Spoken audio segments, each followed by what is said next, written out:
हरे कृष्णा। आप सभी का हार्दिक स्वागत है मेरी श्रीमद् भगवद गीता की सीरीज में। आज की इस वीडियो में हम श्रीमद् भगवद गीता के फर्स्ट अध्याय के अगले श्लोकों का श्रवण करेंगे। उससे पहले आप चैनल को सब्सक्राइब कर दीजिए और वीडियो को लाइक कर दीजिए।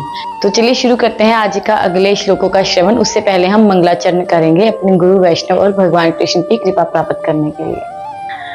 ओम ज्ञानतिमिरान्धस्य ज्ञानाञ्जनशलाकया चक्षुरुन्मीलितं येन तस्मै श्रीगुरुवे नमः। श्रीचैतन्यमनोभीष्टं स्थापितं येन भूतले स्वयं रूपः कदा मह्यं ददाति सः पदान्तिकं। वन्देऽहं श्रीगुरु श्रीयुतपदकमलं श्रीगुरुन् वैष्णवांश्च श्रीरूपं सागरजातं सगं रघुनाथान्वितं तं सजीवं सावधेतं सावधूतं परिजन सहितं कृष्ण चैतन्य देवं श्री राधा कृष्ण पादान् सगं ललिता श्री विशाखान्वितांश्च। नमो विष्णुपादाय कृष्ण प्रेष्ठाय भूतले श्रीमते भक्ति वेदांत स्वामिनिति नामिने। नमस्ते सारस्वते देवे गौरवाणी प्रचारिणे निर्विशेष शून्यवादी पाश्चात्य देश तारिणे। हे कृष्ण करुणा सिंधु दीनबंधु जगतपते भूपेश गोपिका कांत श्री राधा कांत नमोस्तुते। तप्त कांचन गौरांगी श्री राधे वृंदावनेश्वरी विश्वानुसुते देवी प्रणमामि हरिप्रिये। वाञ्छाकल्पतरुभ्यश्च कृपा सिन्धुभ्येव च पतितानां पावनेभ्यो वैष्णवेभ्यो नमो नमः। जय श्री कृष्ण चैतन्य प्रभु नित्यानंद श्री अद्वैत गदाधर श्रीवासादि गौर भक्त वृंद। हरे कृष्णा कृष्ण कृष्ण हरे हरे हरे राम राम राम हरे हरे। हरे कृष्णा। अध्याय 1 कुरुक्षेत्र के युद्ध स्थल में सैन्य निरीक्षण। श्लोक संख्या 27। तान् समीक्ष्य स कौन्तेय सर्वान् बन्धून् अवस्थितान् कृपापरया आविशश्च विषदितान् इदम् अब्रीवत।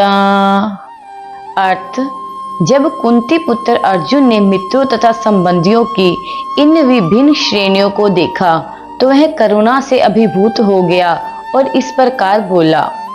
श्लोक संख्या 28। अर्जुनोवाच दृष्ट्वा इमं सजन्म कृष्ण युयुत्सुं समुपस्थितं सीदन्ति मम गात्राणि मुखं च परिशुष्यति।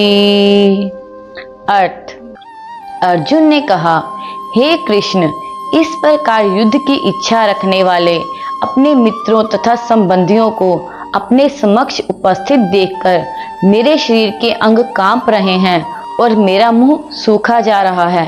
तात्पर्य, यथार्थ भक्ति से युक्त मनुष्य में वे सारे सद्गुण रहते हैं जो सत्पुरुषों या देवताओं में पाए जाते हैं, जबकि अभक्त अपनी शिक्षा तथा संस्कृति के द्वारा भौतिक योग्यताओं में चाहे कितना ही उन्नत क्यों ना हो, इन ईश्वरीय गुणों से विहीन होता है। अतः स्वजनों, मित्रों तथा संबंधियों को युद्ध भूमि में देखते ही अर्जुन उन सबों के लिए करुणा से अभिभूत हो गया जिन्होंने परस्पर युद्ध करने का निश्चय किया था।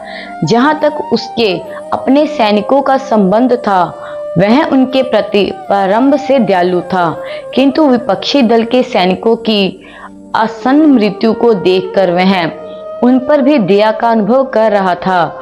और जब वह इस प्रकार सोच रहा था तो उसके अंगों में कंपन होने लगा और मुंह सूख गया। उन सबको युद्धाभिमुख देखकर उसे आश्चर्य भी हुआ। प्राय सारा कुटुंब, अर्जुन के सगे संबंधी उससे युद्ध करने आए थे। यद्यपि इसका उल्लेख नहीं है, किंतु तो भी सहज अनुमान लगाया जा सकता है कि न केवल उसके अंग कांप रहे थे और मुख सूख रहा था, अपितु वह दयावश रुदन भी कर रहा था। अर्जुन में ऐसे लक्षण किसी दुर्बलता के कारण नहीं, अपितु हृदय की कोमलता के कारण थे, जो भगवान के शुद्ध भक्त का लक्षण है। अतः कहा गया है, जो भगवान के प्रति अविचल भक्ति रखता है उसमें देवताओं के सद्गुण पाए जाते हैं, किंतु जो भगवत भक्त नहीं है उसके पास भौतिक योग्यताएं तो रहती हैं जिसका कोई मूल्य नहीं होता। इसका कारण यह है कि वह मानसिक धरातल पर मंडराता रहता है और ज्वलंत माया के द्वारा अवश्य ही आकृष्ट होता है। श्लोक संख्या 29। वेपथु च शरीरे में रोमहर्ष जायते गांडीवं शस्त्रस्ते हस्तात् त्वक्च एव परिद्रहारते। अर्थ, मेरा सारा शरीर कांप रहा है, मेरे रोंगटे खड़े हो रहे हैं, मेरा गांडीव धनुष मेरे हाथों से सरक रहा है और मेरी त्वचा जल रही है। तात्पर्य, शरीर में दो प्रकार का कंपन होता है और रोंगटे भी दो प्रकार से खड़े होते हैं। ऐसा या तो आध्यात्मिक परमानंद के समय या भौतिक परिस्थिति में अत्यधिक भय उत्पन्न होने पर होता है।